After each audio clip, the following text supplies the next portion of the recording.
Hello everyone, আমি রাজু আহমেদ। সবাইকে আমার চ্যানেলে স্বাগতম। আমি আজকে আপনাদেরকে দেখাবো কিভাবে বোর্ড চ্যালেঞ্জ করতে হয়।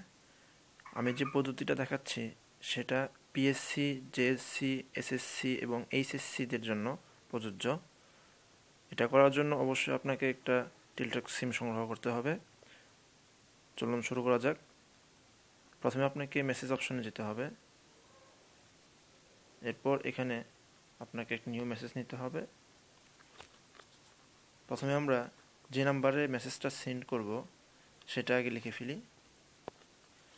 আমাদেরকে যে নাম্বার সেন্ড করতে হবে সেটা হচ্ছে 16222।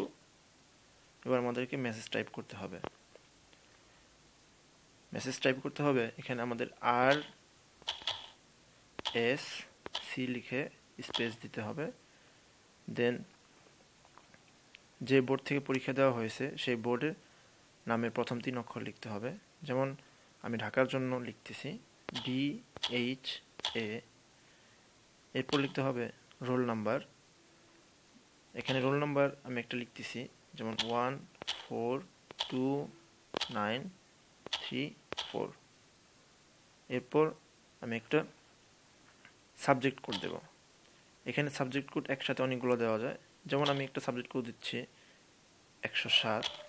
এটা হচ্ছে ইংলিশ ফার্স্ট পেপারের জন্য। একাধিক দেওয়ার জন্য আপনি অবশ্যই এখানে কমা ইউজ করবেন এবং একটার পর একটা দিতে পারেন, যেমন 101, এরকম অনেকগুলো দিতে পারেন। সাপোজ আমি একটাই দিলাম।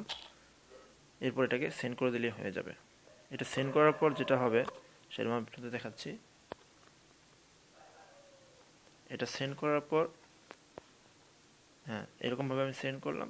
দেন আপনার একটা ফিরতি মেসেজ আসবে, সেটা হচ্ছে এটা। যেমন এখানে আপনার নাম সহকারে আসবে। এরপর একটা পিন নাম্বার দিবে। যেমন এখানে দেওয়া আছে pin number, your application has been receive for subject code 107 এবং 108। টাকা 250 will be charge as application fee.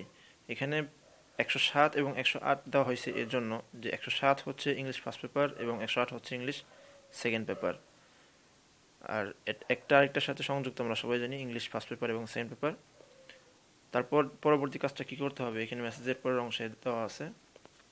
এখানে পরবর্তী মেসেজটা করতে হবে আমাকে RSC লিখে স্পেস দিয়ে ইয়েস লিখতে হবে এবং স্পেস দিয়ে এখানে যে পিন নাম্বারটা দেওয়া আছে, যেমন আমার এটার জন্য 64 34 13 63 এটা আছে, সেটা লিখতে হবে। এরপর স্পেস দিয়ে একটা কন্ট্যাক্ট নাম্বার দিতে হবে।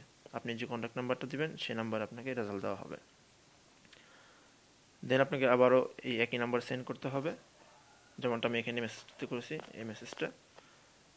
এরপর আপনার আবার একটা ফিরতি মেসেজ আসবে।